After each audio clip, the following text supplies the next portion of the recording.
inviting me here. It's great being here. I'm from Ireland, which is a very strange relationship between politics and religion. To put it in perspective, in the 1970s, when the IRA was at the height of its campaign of terrorism, they used to use condoms as part of the timing mechanism in bombs, and some of the IRA members were opposed to using condoms on moral grounds.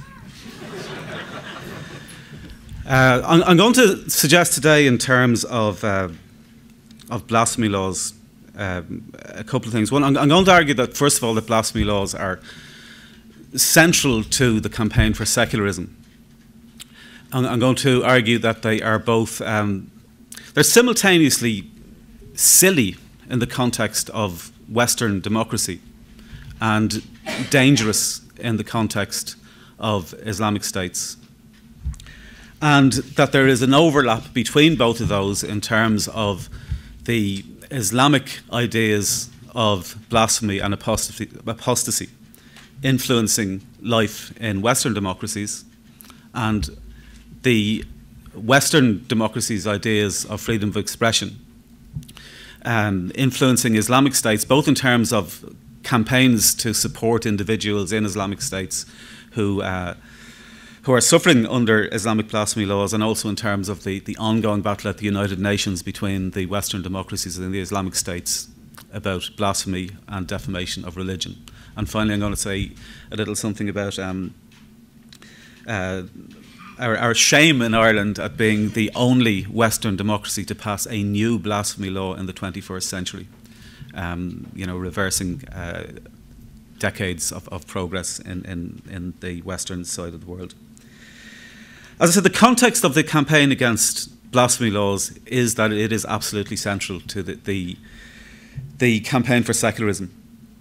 And secularism is a force for good for the same reason that religion is a source for bad, in that secularism protects our laws from being corrupted by the immoralities of religion, and particularly protects our laws from being corrupted by the bigotry and misogyny and homophobia of the Abrahamic religions, all of which worship the same God, one of the most malevolent creatures ever invented by humans, a God who in its original iteration in the Old Testament, his core message is to tell one tribe that if they obey his rules, that he will help them to kill other people and steal their land, and that if they don't obey his rules, that he will make them eat their own children. Now, that's hardly the basis of an ethical universal code for humanity. That God was then refined in various iterations by Paul, who gave us Christianity and the New Testament, by Muhammad, who gave us Islam and the Quran, and more recently by Joseph Smith, who gave us Mormonism and magic underpants. So the second thing that those religions have in common, as well as following a God that once drowned everybody on the planet apart from one family because he was upset with himself, is that they believe that they and only they are right. And they base that on various books, depending on which version of the God that they follow, that people have written thousands of years ago. And so when they get new information about reality, they're unable to take it on board. They have to crowbar it into being consistent with whatever somebody wrote 2,000 years ago or 1,400 years ago. And so, unlike atheists, they're not able to say, as we are, that if you give us new information, we'll change our mind, that we're happy to say about any assertion that we make, that we may be mistaken, and we're not going to fall back on claims of divine revelation, or we're not going to fall back on blasphemy laws to protect the knowledge that we have at the moment. In terms of the blasphemy laws being both silly and dangerous at the same time, I'll start with the Western democracies, where they are really silly, they're anachronistic. They're not really relevant to most people, other than in a sort of humorous context. If you go back historically, there is a dangerous development, which is which was touched on in the last presentation, which is that in medieval times, blasphemy was about protecting the community from things that individuals did that angered gods, and it was about protecting the community from the wrath of the gods. Then, during the Enlightenment, the rights of the individual took over, and people recognised that individual rights to freedom of expression and conscience were more important than subjective opinions about deities. But we are now, unfortunately, regressing back to a situation where people are redefining blasphemy to protect communities. Except this time, it's not protecting communities from the wrath of God, it's protecting communities from being offended or being outraged by other people saying things that they disagree with. And instead of trying to get people to react proportionately when people say things that disagree with their fundamental beliefs, blasphemy laws encourage people to be outraged and offended because it creates an incentive to express that outrage and that offence. Most recently, that's been expressed in the Irish blasphemy law, the wording of which is that blasphemy has been defined as anything that's grossly abusive or insulting in relation to matters held sacred by any religion, thus causing outrage among a substantial proportion of adherents of that religion. Now, there's a load of problems with that, which I'll go into later on. But, you know, for the moment, the principle that's significant is that it is a new blasphemy law introduced in the 21st century by a pluralist Western democracy.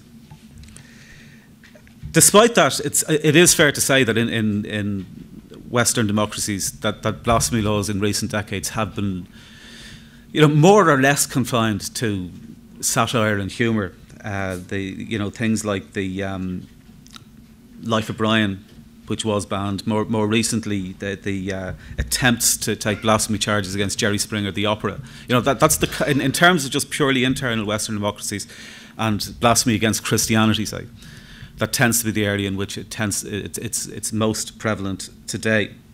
But the difficulty, even though those laws aren't often enforced, is that just having them on the books, you never know when they're going to be enforced.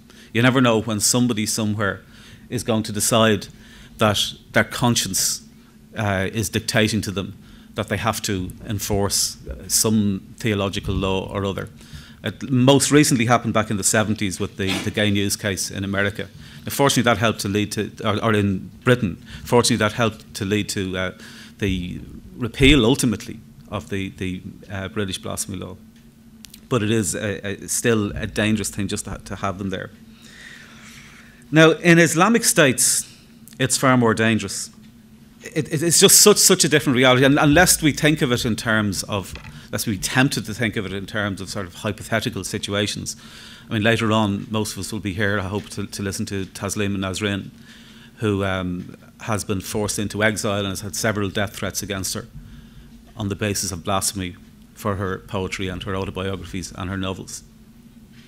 And it's, I think we should be inspired by her presence here today as somebody who is standing up to that type of intimidation.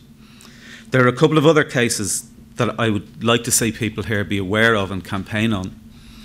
There's a case of an Indonesian civil servant called Alexander An, who wrote on his Facebook page that God doesn't exist. And the following day, at his workplace, his fellow civil servants attacked him and beat him up. And the police then came and, instead of arresting the people who had beaten him up, arrested him, and he was charged with blasphemy. There's another case, a guy called Hamza Kashgari, who's a Saudi poet, who was charged with blasphemy after writing some tweets on Twitter to the effect that if he met Muhammad, he would shake his hand as an equal. He was told in no uncertain terms that he was under threat of being arrested. He tried to flee the country.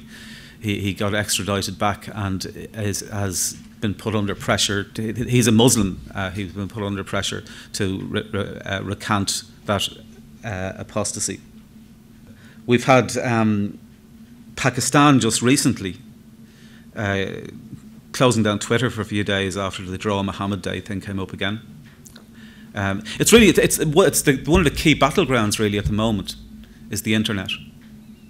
It's one of the key places where this battle of freedom of expression versus censorship of conscientiously expressed views is being played out.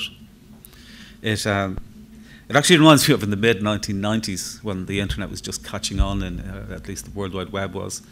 I remember an Irish politician in County Cork was quoted as saying, "The internet must be stopped." So he's probably not going to get away with that, but there is still quite a battle going on at an internet level. And I think it's quite significant, and it's something that we can all play a part in terms of advancing the rights of freedom of expression.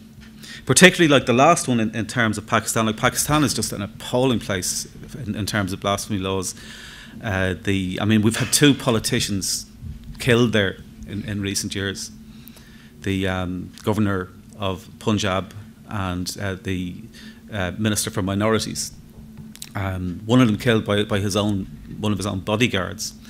And Pakistan, again, annoyingly, absolutely infuriatingly, when Ireland passed its blasphemy law a couple of years ago, Pakistan started citing the wording of it at the United Nations as best practice for blasphemy laws internationally, and you kind of know you're doing something wrong when you start getting cited by Pakistan as best practice for blasphemy laws. There's another case at the moment in Kuwait. Again, somebody accused of insulting Muhammad and the leaders of Saudi Arabia and Bahrain on Twitter. And whether it's coincidental or not, frighteningly, just this week, we're in the middle of a process where the Kuwaiti government are passing a law increasing the penalty for blasphemy from imprisonment to death. So, you know, this whole battle is being played out very, very seriously and very, very fundamentally as we speak. Look again, by the way, at that particular crime, which is insulting Muhammad and the rulers of Saudi Arabia and Bahrain.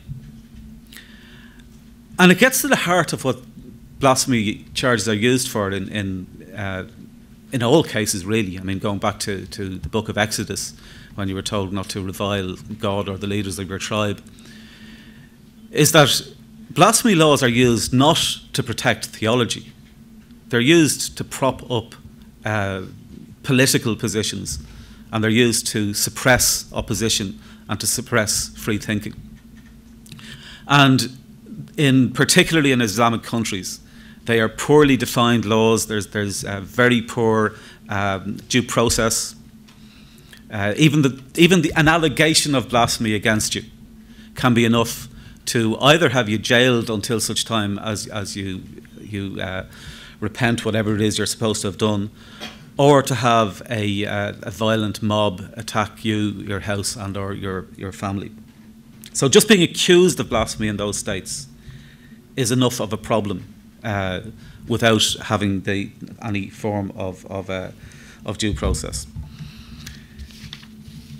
The next thing I want to touch on is the overlap between blasphemy and apostasy laws in Islamic states, and at how they affect Western democracies. And the ones we'd be most familiar with, obviously, are the Danish cartoons. Maybe going back as far as the Salman Rushdie thing would be the thing that would be the incident most people would probably feel that this recent spate of fatwas and attempts to influence things outside Islamic states began. But it's not. It's actually gone back. It's gone back further than that. There's an incident which I find fascinating, which is that in 1902, in New York, there was a new courthouse building being built in Madison Square. And as part of it, on the roof, on the balustrade on the roof, they had a series of statues, some of which represented abstract things like wisdom and justice and the seasons, and some of which represented individuals who had been part of the history of lawmaking, from Hammurabi to Muhammad, Moses, King Alfred the Great, Confucius, a whole series of statues representing different traditions in the history of lawmaking. And in 1955, when the building was being renovated, and as part of it they were renovating the statues, and the story was in the media, and suddenly a whole load of Muslims realised that there had been a statue of Muhammad for 50 years on top of this building. And the governments of Pakistan and Indonesia and Egypt complained about it and said they didn't want this statue renovated, they wanted it removed. And the Americans removed it and just left it there with a blank plinth, an empty plinth, alongside all of the other statues. So it's going back as far as the 1950s that Western states have been placating this type of oversensitive expressions of being offended. There was another case in the 1970s when the New York Times published an article about Islam, and they illustrated it with a reproduction of a Persian miniature painting of Gabriel appearing to Muhammad. And again, there were complaints about that, and 2 days later, the New York Times published an apology for offending any Muslims about that. In 1977, a group of Islamist extremists took over some buildings and took hostages and murdered one person and shot others in Washington for a number of demands, one of which was to have a film banned about the life of Muhammad made by a Muslim, which didn't even include any images of Muhammad. They had done it on the basis of showing the film through the eyes of Muhammad or through those of his relatives. So he didn't even appear on screen, but they insisted that it be removed, and it was removed from a lot of cinemas in America. In one, on its opening screening, it was closed down mid-viewing. As Muhammad was on his way from Mecca to Medina, the screen went blank and people were told that they had to get out of the cinema. So it's been going on back that far. Late 1990s, Nike brought out a shoe with a swirl logo that was meant to represent fire, and several Muslims decided that it looked too much like the symbol of Allah, and so Nike removed it. A couple of years later, Burger King, that bastion of Islamophobia, brought out an ice cream package with a swirl on it. Again, it was deemed to be too like the symbol of Allah, and Burger King surrendered their ice cream swirl. So that kind of nonsense has been going on for decades. It's not a recent thing, although what has been more significant recently is the level of violence that has been accompanying these attempts to have Western society change to suit their sensibilities. The Danish cartoons, with their carefully orchestrated, spontaneous demonstrations of outrage, where suddenly everybody all around the Muslim world went back to their inexhaustible collection of Danish flags at home and brought them out to burn. And then there was the case of the Swedish cartoonist a couple of years later that drew a cartoon of Muhammad's head on a dog's body. And if you don't remember the riots and outrage about that, it's because they didn't happen. And it shows again just how orchestrated and selective it is. It's not spontaneous outrage, it's politically organised pressure by Islamic governments and Islamic extremist groups. You also, the other more recent incident where the Pope quoted an ancient Byzantine emperor as saying that Muhammad had brought only things that were evil of anything new that he had brought. And again, despite multiple apologies or attempts to apologise by the Pope, there were riots on that one, including an Italian nun being murdered in Iraq. And again, just as an aside, given that we're talking about the Pope and the Vatican have in recent years taken to prefacing every reference to atheists or secularists with the word aggressive, and have recently started saying that atheists are not fully human. The most senior person to articulate that is Cardinal Cormac Murphy O'Connor on the BBC a few years ago. But the significant thing about that is we don't react by threatening to burn down the Vatican. We're quite happy to let people say stupid things and argue rationally against them. And it's what's most significant about these Islamic responses to things that they disagree with, is that they're always accompanied by the threat of violence. And that's why people back down. It's not because of any great intellectual coherence in what the Islamists are saying. It's because it's accompanied by the if you take the Wild West analogy of the final rule of poker, which is that a Smith & Wesson revolver beats 4 aces, and that's really how it happens. People back down and businesses back down not because they agree with them, but because they're afraid of them. I'm going to briefly talk about how things are working in the opposite direction, because there are some positive signs where Western democracies have been having some influence, particularly in trying to rescue individual people who have been, high-profile people who have been arrested on blasphemy charges in Islamic countries. And particularly in recent times in Afghanistan, where the new constitution that was put in with American assistance has unfortunately got parts in it that allow people to be tried by Islamic law, including death penalties for apostasy and blasphemy. And there have been a couple of cases, one in which they got a pardon for somebody that had been arrested on one of those charges, and he got out of the country, was to Italy. But as well as that, there's been a constant battle going on for the last over a decade at the United Nations, where the Islamic states have been trying to get international rules combating what they call defamation of religion. Really what they're talking about is defamation of Islam. And they started off with defamation of Islam and had just changed it for political purposes to defamation of religion. And they have been getting those motions passed. They're non-binding resolutions, but they've been getting those motions passed every year since the late 1990s. Up to last year, for the first time last year, there was enough pressure for them to realise that they weren't going to get away with it, and they didn't put the motion forward that time, but instead they negotiated a resolution that reframes what they're trying to do in terms of hatred of religion and hate speech laws, which is what they're now trying to have outlawed.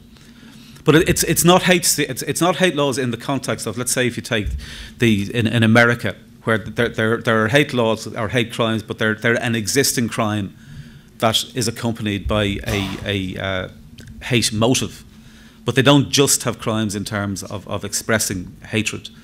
And the Venice Commission, which is a body that advises states on constitutional issues, in 2008 in a report that they made on the balance between freedom of expression and freedom of religion, have said that there should be no more blasphemy laws. Blasphemy laws should be repealed where they exist. They shouldn't be reintroduced, and that these issues should be dealt with through incitement to hatred laws, including incitement to religious hatred. Now, I think what's important if governments are going down that road is that there should be a clear distinction between hatred of people on the basis of their religion, which I think is wrong, and hatred of religion itself, which I think is quite acceptable.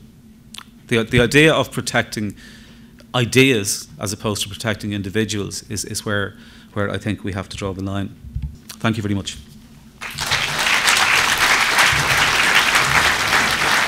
I have a question. So thank you for the presentation.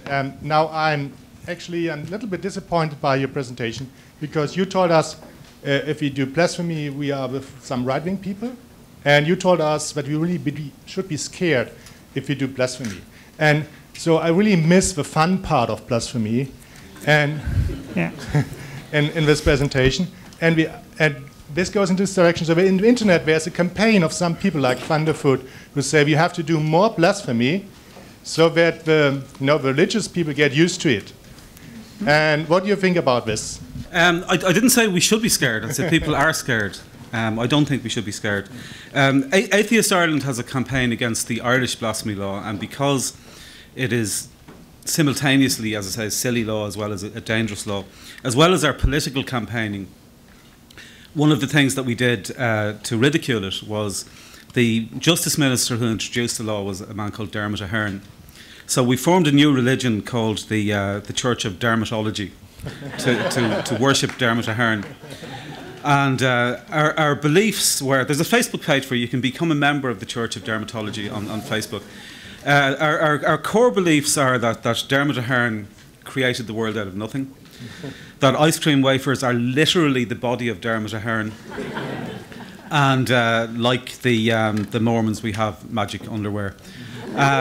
We also have, the Scientologists have a membership test, a personality test to determine whether you can become a member of the Scientologists. The Church of Dermatology has a similar test, except we only have 2 questions. The first question is, have you money?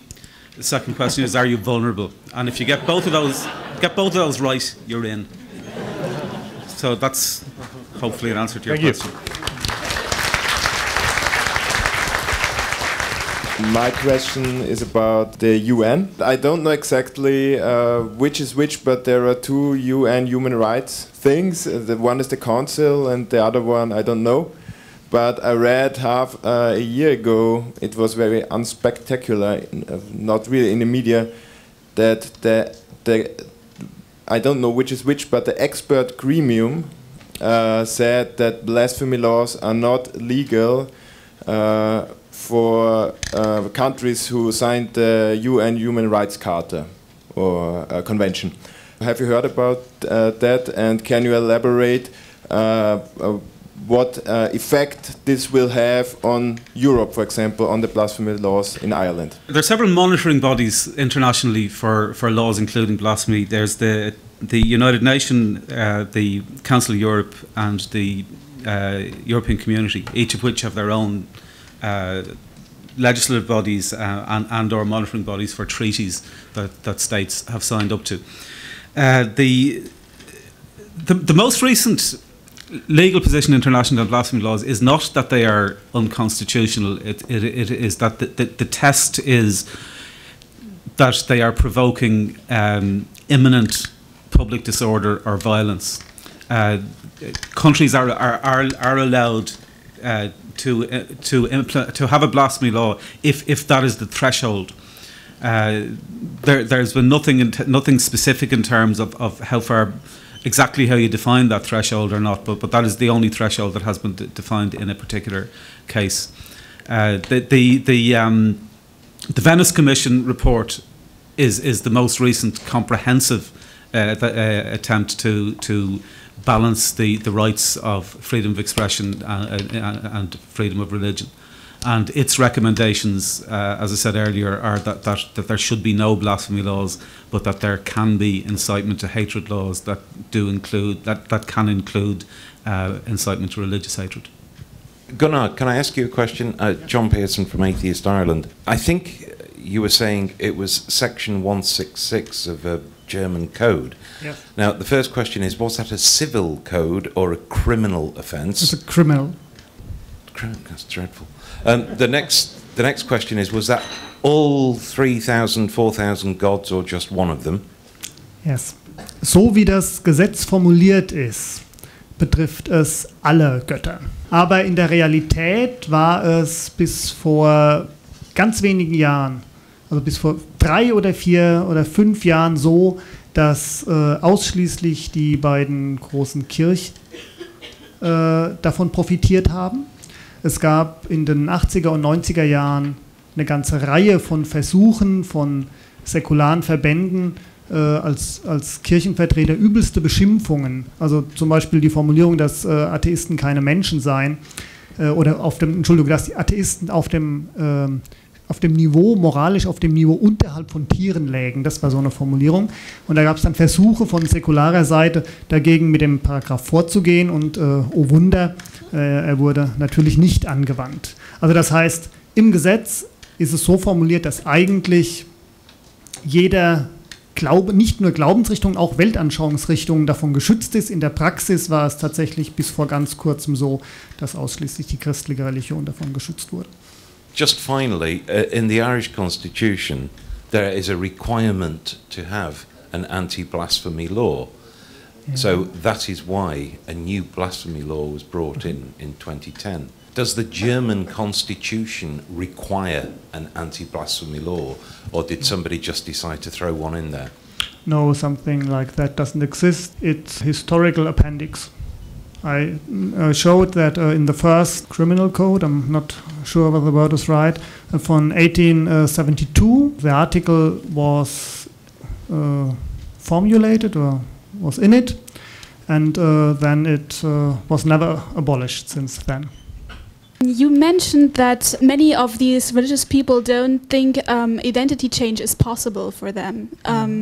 So I think it's not a technicality. I think they don't think it's an option for them because so much of their life, of their future, of their safety depends on it, that they can't actually just leave it. So I would like to ask whether you have an opinion on what kind of overstructure there needs to be to make these people safe to consider identity change. Ich denke, das kommt jeweils darauf an, wem wir da gegenüberstehen. Also ich denke, die Strategie, jemandem die Tür aufzumachen, aus dem Glauben rauszukommen, muss individuell entschieden werden. Ich gehe nicht davon aus, dass es einen Masterplan gibt, den wir anwenden können. Und eine wichtige Sache hatte ich ja am Ende meines Vortrags gesagt, es gibt gesellschaftliche Größen, die Religion, sagen wir mal, begünstigen. Wir wissen zum Beispiel, dass soziale Sicherheit dazu führt, dass sich weniger Menschen für Religion interessieren als in Zuständen sozialer Unsicherheit oder in Staaten, in denen ein Sozialsystem kaum existent ist. Das andere ist natürlich zu gucken, dass es Möglichkeiten gibt, außerhalb der, also quasi die religiöse Gemeinschaft zu verlassen und neue Angebote zu finden. Sowohl im sozialen Bereich als auch im weltanschaulichen Bereich. Es gibt Menschen, denen diese soziale Einbindung sehr wichtig ist und es gibt ja auch Organisationen, die das anbieten. Ist nicht mein Ding, mache ich nicht, aber andere machen das und machen das auch ganz gut. Ich denke, das wären zwei Aspekte. Und dann, um auf die Frage von vorhin nochmal einzugehen, natürlich habe ich nichts dagegen, auch freche Religionskritik zu äußern, aber ich würde immer mitdenken, welche Wirkung sie hat. Kann sie erfolgreich sein oder nicht? Ich würde sie nicht verbieten, wenn sie erfolglos ist, das ist klar, aber ich würde es anders machen, wenn ich es machen würde. Can I just say, by the way, in terms of Islam, an obvious thing that would make people more comfortable changing from Islam is not having the threat of death for apostasy.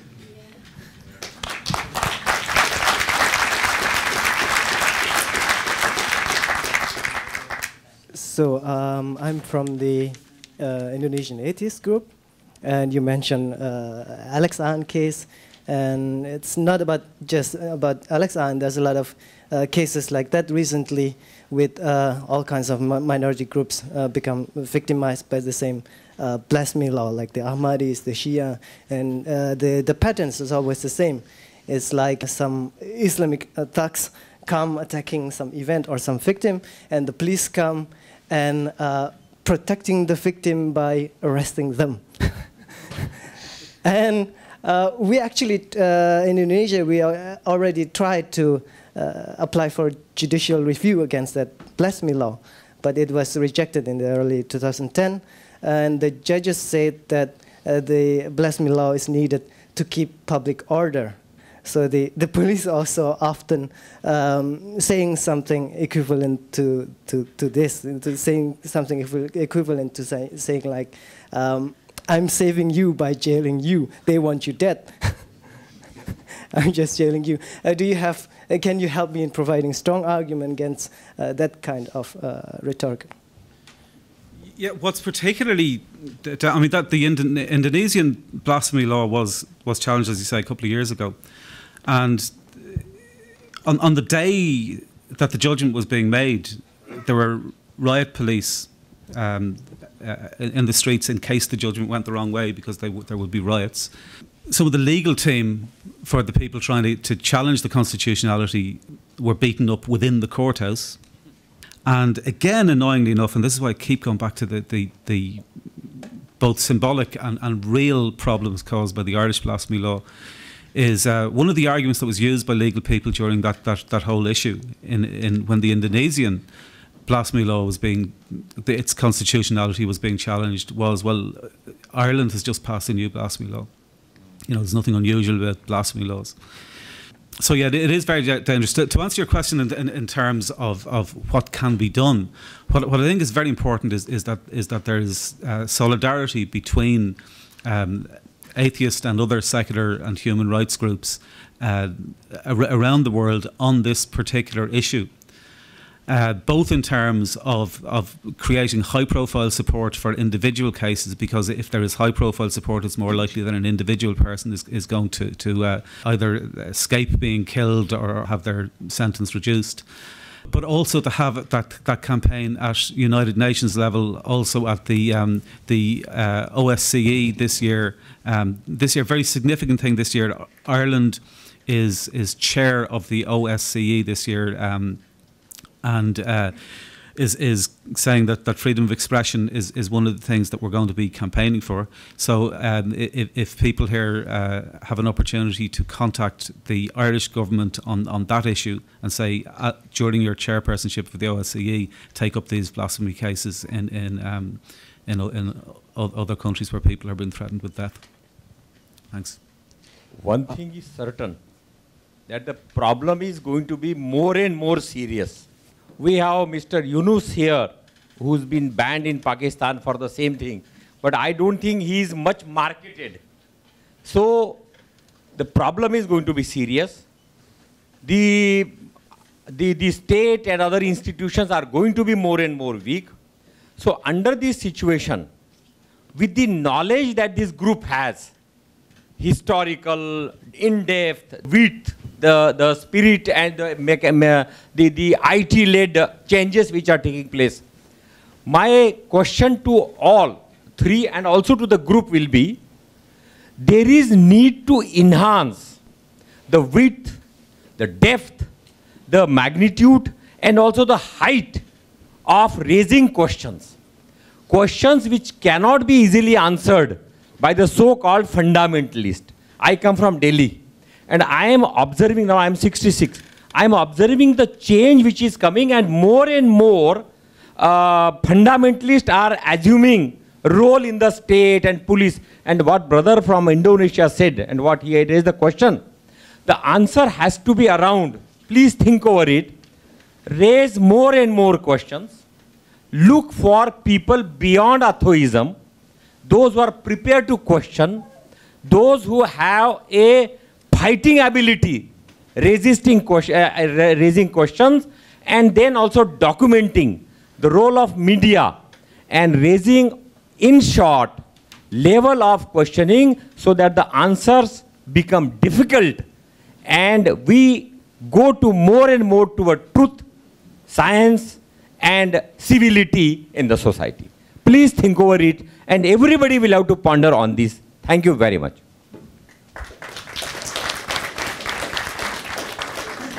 Mr. Shadell, Mr. Nugent, both of you spoke against blasphemy laws. We all expected you to. But both of you prefaced your support for the opposition against blasphemy law with some exceptions. Mr. Nugent, you said that we should draw a line between attacking a person and attacking an idea. Mr. Shadell, you might have said, and I say might because my grasp on German is about as tenuous as the extremists' grasp on reason.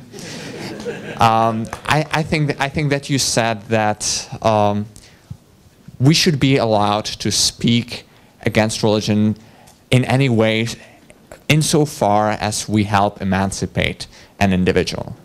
And some might say, if these principles are enshrined in law, that in some cases, an attack on idea actually attacks an individual because the idea is so intertwined with the individual that he is attacked by an attack on an idea. And similarly, that, say, drawing Muhammad on Draw Muhammad Day doesn't actually help emancipate anyone.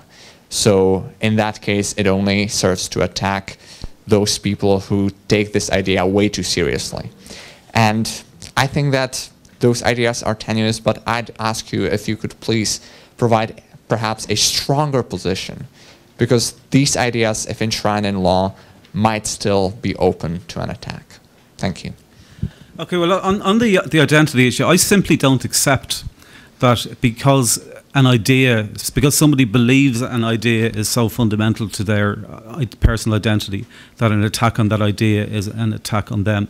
I think you can distinguish between things like race and gender that are just biological things that happen and that you don't have control over, and ideas, which people can and do change ideas, and if people are going to retreat into this is so fundamental, this idea is so fundamental to my belief that I'm offended by it, well, fine, you can be offended, but don't expect people to be to be legally prevented from saying things that cause that level of offence to you.